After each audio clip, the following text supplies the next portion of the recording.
The gun was supposed to be empty. I was told I was handed an empty gun. If there were cosmetic rounds, nothing with a charge at all, a flash round, nothing. She goes down. This is an authentic, real-world Colt 45 revolver. This particular specimen dates back to the late 19th century. All the guns in the military in that time frame had wooden grips like this. However, individuals that purchased one tended to change the grips to provide some individuality to the gun, to differentiate their pistol from their friend's pistol. Trying to find the words Colt on this, but there we go. There's the little Colt horse insignia that marks a Colt. You can see the rims of the brass cases at the back of the cylinder. Baldwin said the gun was totally empty, or supposed to be totally empty, but he did not look. Or if he did look, he hasn't admitted to that. These are dummy rounds. Check the cartridges. You have cocked the cylinder. Yeah, I'm doing this one-handed, so bear with me. There we go. Notice there's no primer in these dummy cartridges. This is a live round, identical probably to the one that killed Mrs. Hutchins. You notice the primer in the rear of the cartridge, a feature lacking from the dummy rounds. This is probably very similar to the bullet that killed her.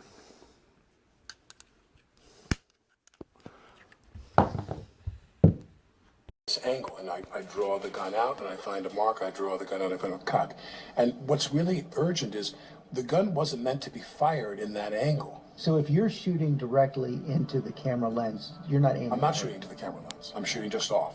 Just off? Right, in her direction. I'm holding the gun where she told me to hold it, which ended up being aimed right in below her armpit, was what I was told. I don't know. This was a complete, but we kept doing this, and so then I said to her, now in this scene, I'm going to cock the gun. I said, do you want to see that? And she said, yes. So I take the gun and I start to cock the gun. I'm not going to pull the trigger. I said, do you see that? She goes, well, just cheat it down and tilt it down a little bit like that. And I cock the gun. I go, can you see that? Can you see that? Can you see that? And she says, and then I let go of the hammer of the gun and the gun goes off. The moment. The decisive That was the moment moment the gun went off, yeah. That was the moment the gun went off. It wasn't in the script for the trigger to be pulled. Well, the trigger wasn't pulled. I didn't pull the trigger. So you never pulled the trigger? No. I would never point a gun at anyone and pull a trigger at them, never. So you have this Colt 45, you just pulled, The hammer as far back as I could without cocking the actual and you're gun. holding onto the hammer. I'm holding that. I'm just showing her. How about that? Does that work? Do you see that? Do you see that? She goes, yeah, that's good. I let go of the hammer. Bang, the gun goes off. There's a safety on Colt 45s designed to prevent exactly what Mr. Baldwin is claiming happened. I have a dummy round in there. I've pulled the hammer back almost to the point of cocking. I release the hammer. The hammer does not fall onto the cartridge because the gun has a safety on the hammer designed to prevent that. The only way Mr. Baldwin's gun would go off is if at the moment of cocking the pistol, he also squeezed the trigger. Then it would go off. So when he says he did not pull the trigger and just released the hammer,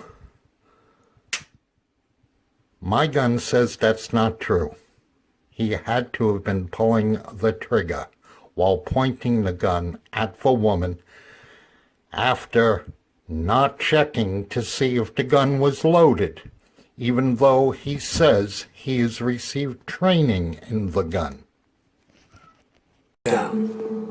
I thought to myself, did she faint? The notion that there was a live round in that gun did not dawn on me until probably 45 minutes to an hour later. 45 minutes to an hour.